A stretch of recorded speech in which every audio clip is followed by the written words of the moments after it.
Welcome to 100 Yards of Football. And tonight is our legend segment. And we got another great legend from the great city of Delray Beach, Palm Beach County. Ladies and gentlemen, help me welcome to the show, Mr. Lauren Lowe Brown. Lowe, welcome to the show, buddy.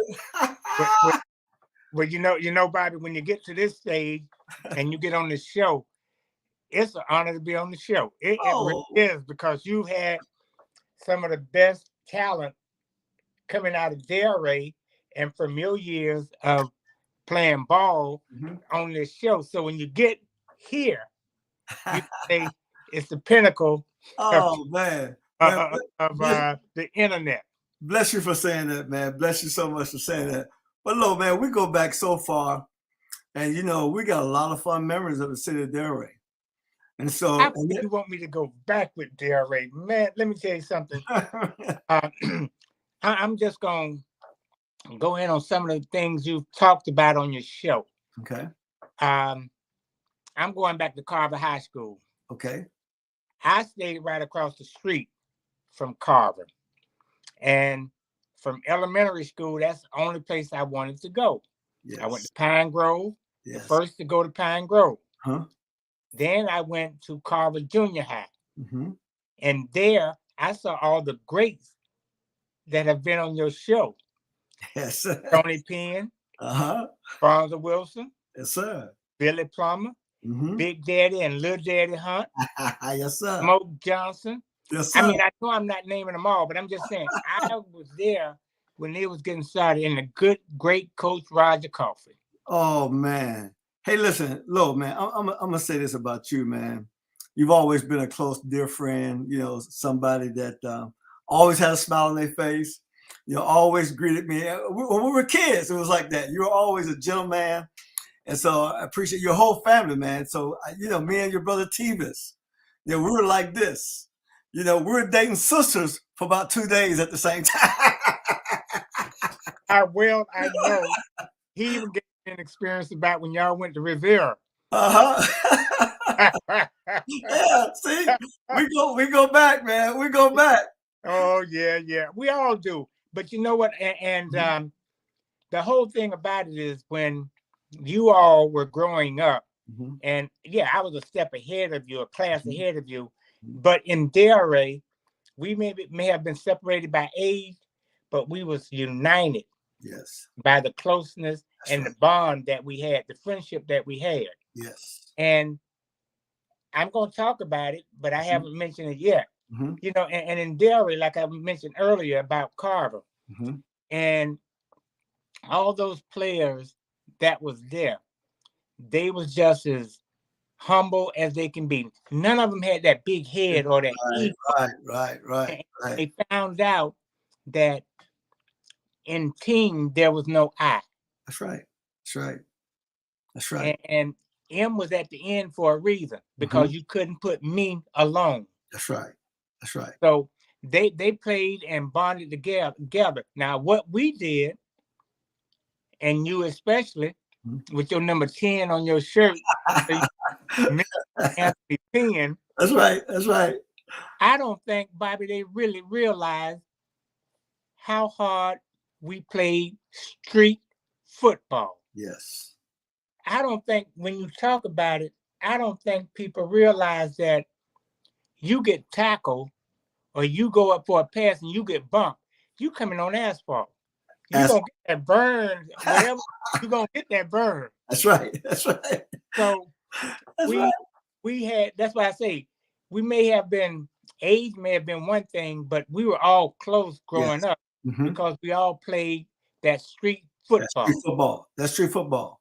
Now, and so, but going to Carver, I'm still at Carver, junior high, I'm up at going to senior high now. When they won the first state championship, as good as the football team was, what was even better was the marching band. Ah, yes, sir. The marching band. On Friday nights, they had the wooden poles at the time, and they had lights, what we call the little lights, and the big lights that lit up the whole field. When the little lights came on, the whole city shut down. Shut down. That's right. Because they came from Swinton Avenue, because that's as far as we can go back then. Yeah, after dark, up the dark, all the way back to where 95 is now, north and south. That's right. They converged right down Carver High School for that football game. That's right. And the stands were crowded. And here come our band. Yes, here come our band. Yes, sir. Led by the drum major. One was Rittler, Lester Lockett, Harold Fulton. Them boys, but they used to put on a show. But then following the drum majors was our majorettes. Woo! Watch out now. Watch out now. Hey, you know I was married to one when I was about 10 years old. She was my wife. Who is that? Wilhelmina Quince. Wilhelmina Quince. Wilhelmina Quince was my classmate. Ooh. And yes, sir. Bobby, you know, really, there were, as I said, Carver Junior High and Senior High. So junior high kids can be in the band. That's right. So you had a lot of those majorettes that were in 7th and 8th grade. Right, right. And when they marched in, have mercy. They were stepping high. That was just the prelude. Then here come the marching band, the instrumentation. Kevin Butler, Pop Butler, Frederick Ash, Curtis Kemp, Fernando Johnson. Yes. They used to rock Carver band. Yes, they did. And people used to come on, I think on Wednesdays, somebody can correct me if I'm wrong. On Wednesdays, I think they had the field presentation where they actually came on the field and practice. Man, you'll see cars lined up along 14th Avenue where I live. Yes, sir. Watch the band practice. Watch the band practice, man. Mr. Wesley.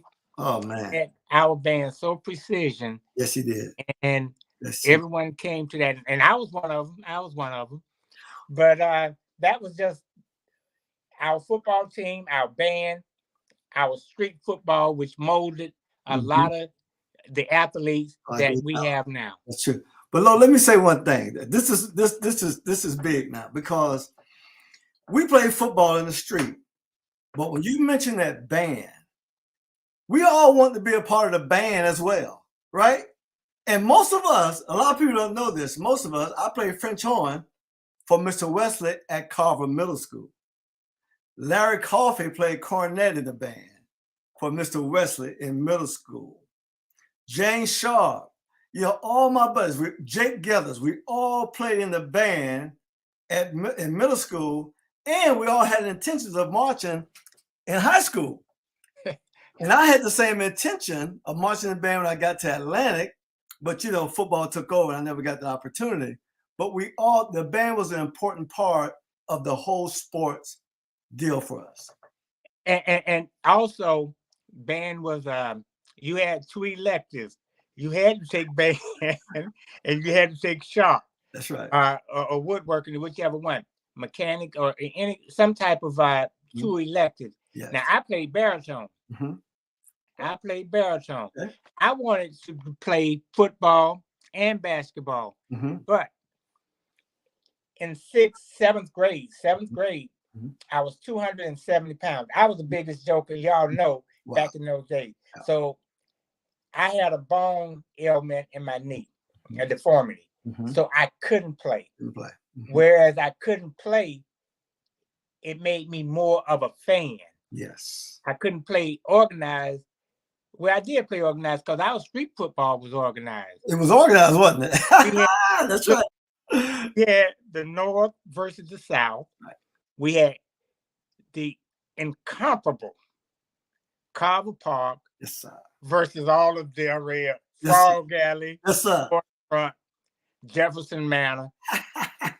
Everybody wanted to play Carver Park and beat Carver. Yes, sir. Let's talk about Carver Park. Let's do it. The athletes that came out of Carver Park. Let's just start on 14th Avenue. On 14th Avenue. Let's start with your teammate, Muttley Davis. Yes, sir. Much so. But next door to Muttley Davis was one who didn't play at Carver, but he lived in front of Carver. He achieved success at Seacrest. Ronald Mack. Yes, sir. Ronald Mack. Now that's on 14th Avenue. Yes, Let's sir. go to 15th Avenue. Oh my geez. Your family moved from Carver Park. Yep. But across the street from you, there was Isaac Ford. Isaac Ford. There was the Francis. Charles Toe Francis. Bill Francis. That's right. Bill could play basketball. Left-handed. Left-handed. Yes, you got it. You got it. Yes, sir. Okay. Norris Lee. Norris Lee. We got who else was on 15th Terry? Melvin Wallace. Melvin Wallace, that's right. And okay, that's all I can remember right there on 15th Avenue. Go to 15th Terrace. Let's see where we're gonna start at. Randolph Brooks. Marvin Laster was a thin clad. Now, what some people don't know about a thin clad, that's a track star. Right. He was a track star. Okay. Randolph Brooks. Bobby Heat, the Heat family. Oh, I'm getting to him. See, okay. Bobby Heat, Charles Heat. Yes, sir. Don't forget. I'm standing on one side of the street right now. Okay, all right. So we got the Heath family. Now let's go down just a little bit further and turn the corner and come back. Okay. Barry Hill. Barry Hill. That's right. The Cornelius family. The whole Cornelius family. Hold on now. Let's marinate this for a little bit because I want people to understand, right? You know, the Parker family is a great sports family in Delray. True. They were not when we were kids. It was a handful of them, not as big as they are now. But the Cornelius family, I go back as far as Robert Cornelius. Oh, you do remember Robert? What? Wait, let me please get down to Robert a little bit. All right, go ahead. Robert can play baseball and catch a football like nobody else. But he really excelled at baseball. Yes, sir. He could play that third base like no one else, but not just playing or fielding the ball. Robert could hit. He can hit the ball. And you know, when he get up there, everybody starts saying, "Whoa, here we go." You know what that meant? Robert, they was looking for Robert to hit a home run. Home run, that's right. So Robert, you touched on it, Robert. But now don't forget the sisters, Viola. Eric. So you talking now. So you're talking now. See, I'm talking about the girl. Yeah, you're talking now. And then there was inside that family still, there was Warren Cornelius. Warren played on Carver State Championship team. Yeah, he did. I love Warren. He also played on the baseball team that won regional and district championships with Mr. Frank Hurst. That's right. Now let's get to some of our boys. Cornelius. Yes, sir. Steve Boy. Kim Cornelius. Hey, listen, hold on. Back up one more. Back okay. up. Let's back up. Steve Cornelius and I threw more touchdown passes to Steve Cornelius than anybody in high school. The second game we played together, when I was starting as a junior at quarterback, I hit him and we broke the record for the longest touchdown in the history of the school. Chuck Jones and Lee Wilder had just broke it the year before. And we come back the second game and me and Steve hooked up. I threw Steve, I'm going to say about 12 touchdown passes over 50 yards. When I was in high school. You know, now I'm glad you mentioned that. They talk about Barry Hill, which Barry Hill was a heck of a receiver and defensive back. Yes. But Steve Boy, that's what we call Steve Boy. Steve Boy could jump up almost out of the stadium and get them balls, boy. And then once he catch it, yards after catch. Well, you can't stop him. He's physical and strong. He was physically strong. Yes. You couldn't stop him. So when you say Steve Boy, yes, sir. Now, Gene played basketball and baseball. Yeah, he did. And we had a little league team. See, this is how far we had a little league team out of Carver Park. John Ramsey Tigers. Okay. Randolph Brooks, Gene Cornelius. They that team, boy. Let me tell you something. We all played, and my brother Lonnie Brown was the catcher. Yeah. So we all played. I played when I could. But see, I had a jovial attitude. That didn't Right, bother right, me. right. All right. But let's get in the Canese family. We talked about Gene. We talked about Steve, Robert, Warren. Now, before I get to Tim, let's get about Charles Canese. Yes, sir. Ooh, when Charles went to Bethune-Cookman. Yes, sir. Yes, sir. And he trained on the streets of Delray. Charles could run backwards as fast as some people could run forward. That's how hard he trained. That's right. That's A right. physical specimen. Right. Now, standing that Canese family, you got Tim Canese. Yes, sir. You had Father Canese. Yes, sir. You got Larry Canese. Yes, sir. There's some more. I probably don't know. Tony Canese. Who? Tony. Yeah, see, that's what I'm saying. Yes. When we talk about the Canese family, and you've mentioned them on your show before, I don't think people know how deep they went. How deep they went. They went deep. They went. And then there was also Mary and Viola. I used to pitch in for John Ramsey when I came home from Johnson C. Smith University. I got to put JCSU. Go ahead, because we're going to be in a bowl game in Fort Lauderdale. All right. In December, in inaugural Florida Peach Bowl. Okay. So the Golden Bulls of Johnson C. Smith. That's cool, man. That's cool stuff. That it is. So, but I would come home for the summer, and I would get John a break, and I would coach them. Man, I had some of the best fun coaching them girls, led by Viola and Mary. And we talked about Bill Francis. He had a sister named Mary Jane. Yes, sir. She played softball and basketball for college. Yes. So again, that's on 15th Avenue. I'm still on 15th Terrace. Now let me go next to the Canese family. I think one door, maybe two doors down, was Luther Mosley. That's right. Luther Mosley. But Luther, Bobby, you remember Coach Wilder had a play. Luther Mosley. And he called that play H8. Now you all can put what you think it means. Hall, Haul is the first word. And you can use the other word. And he used to call that H8. Why? Because he had just and Luther would go. Man, Luther Mosley. All them boys, they would just go. Luther Mosley was a special cat. He was. He was now, okay, so there we go. We still on this side of the east side of 15th Terrace. These are the athletes off of 15th Terrace. There was Mo Wesley. My man. Martin is his first name. Martin Mo Wesley. My man. Yes, sir. Yes, sir. And I know you have very fond memories of Mo. Played street football.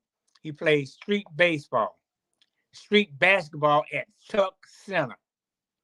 But now where he really, really showed everybody in Palm Beach County was on the field at Atlantic High School. Yes. The diamond at Atlantic High School and the basketball court. Yes. See, Bobby, y'all used to have them little afro. I say little afro. y'all used to let your afro get way out, and then you go to the basketball court. You want to be flooring in the back. See, remember all that?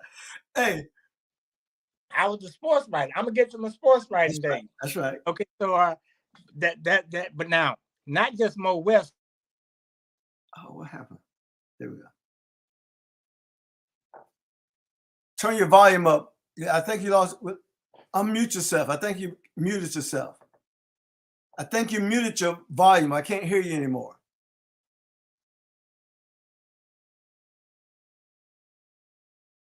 I can't hear you. I can't hear you. No, I'm not sure exactly what happened there, but for just a quick second, yeah, it something happened and boom, it just the sound went out. Yeah, the sound went out. I wonder what happened. Did anything change on your side, sir? Nope. If you have anybody that can assist, maybe you could pull them in real quick. Oh. So, Lo, you can hear me? Can you hear me? Can you hear me? I can't hear him at all. I don't know if he can hear us. Wow. What is going on, Jeremiah? No, it seemed like something just suddenly cut out. It just cut out, didn't it? It Yep. just cut out. I mean, we were going good, and it just cut out. Can't hear you. Let's see. No.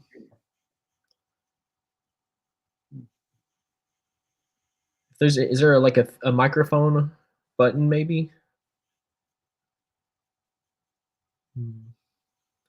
I don't think it's in the software. I think it's something that happened on the other side though.